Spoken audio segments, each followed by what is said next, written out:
A Wisconsin Association for Marriage and Family Therapy production. Welcome to the WAMFT Virtual Study Group Series of 3, Part 1. And my name is Samia Khan, and I will be walking you through this whole study group today. So to do the overview quickly of what we're going to be covering today, first thing that we're going to be covering is understanding how to sign up for the exam. Second thing is what materials are required at the testing centers, how to know that you're prepared, how to feel out even that you're prepared to take the exam, understanding what the cost might be, and some of the practice exams or different resources and tools that might be available for you. So quickly, let's go over this piece. So the first thing first, in order to sign up for the exam, you have to apply for your IT licensure. So in order to apply for the IT licensure, we have these two links here available. This is for the actual application and the fax form. One thing to remember about the fax form is do not send in the payment more than once, because when you send in the payment form more than once, they might charge you more than once, and getting a refund back is a little difficult. So be very aware of that. And in order to even access all of the paperwork that you might need to sign up for your IT licensure, we have the DSPS website link here available for you. And when you go on the DSPS website, this is what it looks like. And it also has a requirement piece for you, just in case you need to know what your actual requirements are to apply for the licensure. And when you go down here, it has all of the links to all of the different licensure documents that you might need, along with if you have, let's say, you just applied for malpractice and you need that kind of information too. So like anything that you might need for your MFT licensure support, that is all basically here available for you.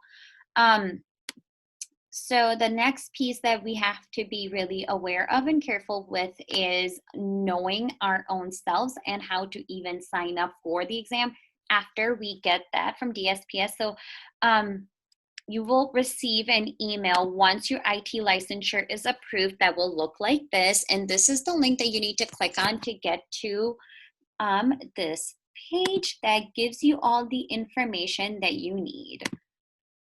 So it takes you to this page. So it will have all of your information here.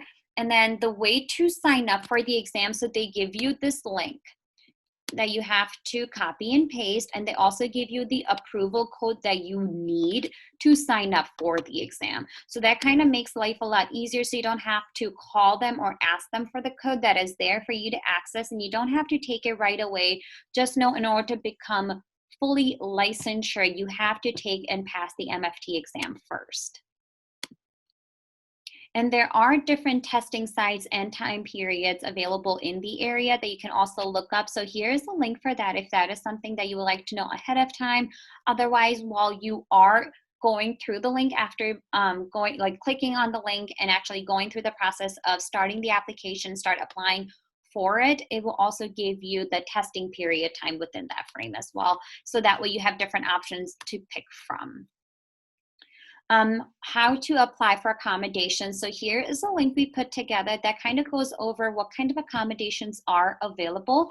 So first thing first, whatever accommodations that you might be looking for, just know that there are supporting documents that you're going to need to submit while you are applying for the exam as well, because when you apply, it actually gives you the option to upload the document right away. And if you wait longer, the longer it will take you to actually sign up for the exam. So just be aware of that time piece too. So when it comes to rescheduling the exam, if you can reschedule it, but the only thing to be aware of with the rescheduling is that there is a $165 fee that will get charged on top of the exam fee that you would originally pay for. I'm not 100% aware. Well, I should say we are not 100% aware if there has been any fees waived because of COVID-19, but we haven't found any supporting documents for that. So something worthwhile looking into, depending state by state. But I don't think that Wisconsin right now has anything along with that. And if there's more in-depth information that you would want, here's a handbook for you as well. So if you click on the link, it has all of the information that you might need for your MFT IT licensure or even full licensure, along with the testing exams and supervision stuff. Retaking the exam, it looks different state by state, but Wisconsin allows you to have multiple attempts. But if you fail, let's say starting of September, you won't be able to sign up right away for September. There's a little bit of a waiting period. And you will also need to check in with your state to get another state approval. Like I said, you know how there was that one PIN that you need to apply for it? You will just have to get a new PIN to apply to retake the exam. Required materials. So you need legal documentation when you do show up at the testing center, and that could also count as your driver's license or any identifiable legal documentation that you might have. You could also bring like a passport with you. If you don't have a passport, you could bring your birth certificate, things like that, that are only your identification pieces. Absolutely no electronics are allowed, including any music devices or even headphones.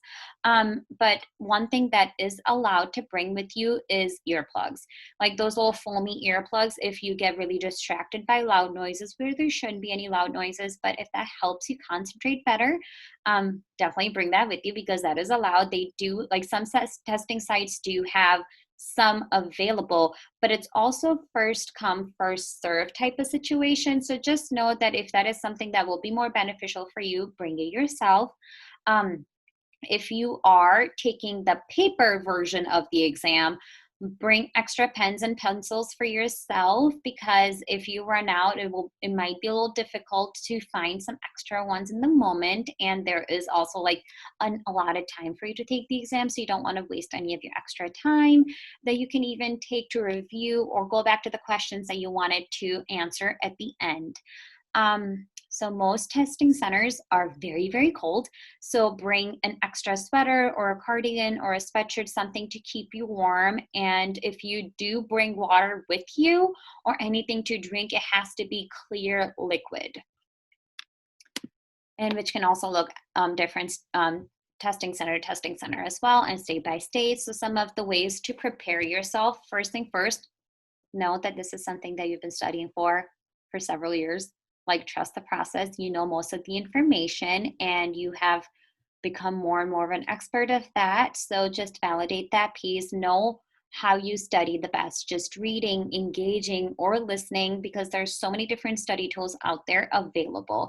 So the first study tool that I would like to share online is this link that you can click on. And when you click on that link, it takes you to this page that has all of different types of study tools available. So there are some subscriptions available, audio sets, study guides, a little bit of tidbits, mobile apps. With the mobile apps though, only Android ones are available right now, so be aware of that piece as well. So NBCC Pocket Prep is available, but the only thing with the NBCC Pocket Prep is that they only have the NCE exam available right now, not the MFT exam. That is something that they're working on, and I did reach out to them recently, and they said they are almost there to have one ready for students to take, but it's not fully done yet. So just look out for that piece. So AMFTRB practice exam is available for you to take, and it's only one attempt, which is $60. There are 100 questions, so no, in the actual exam there's going to be 200 questions, so that one kind of gives you an idea of some of your strengths and weaknesses when it comes to all the test subjects. Family Solutions Institute has an e-practice study exams available too, and different subscriptions from 100 to 200 question format. So here is the link for you to go on. So this is the link, and it has a 90-day subscription for you with unlimited access for you to take all of the exams, and there are 850 questions in the question bank for you to take from, and you can just constantly take it over and over again while you're studying, if that is the best way that you study. All right. So those are some of the good ones that you can take. There are other ones available too. There are also study books available for you to take the exam from. So just basically knowing how you study and what way you studied the best is the best option for you to figure out. And then there are a lot of good resources available. So the cost of the exam, so the examination fee is $365, and there is no discounts or waivers available for people. That also includes computerized examination testing, and they only accept all major credit cards, so no check, money order, or cash payments are accepted at this time. Here's also a link for you to go through the full roadmap that also gives you more information. So another key thing to remember is when you are applying for the exam, this is the last piece that will come up before you submit the application, and because that is when you also get provided, like after you submit the application, you get provided with the link to make the payment. So one thing that is really important for you to know, because this is a really good option, is that they have to receive the payment 14 days prior to the start of the testing period that you have selected. So you might have a little bit of leeway there as well. So here are some of the links for the COVID-related updates. And when you click on the first one, it gets you all of the links that you need for that, or any of the revised exam period windows, because some of the exams, because of the pandemic, did get rescheduled. So that is also an option available for you to go through. And feel free to reach out to us with any further questions that you might have, and we would love to answer any of the questions and support you in any way, shape, or form. Thank you so much, guys.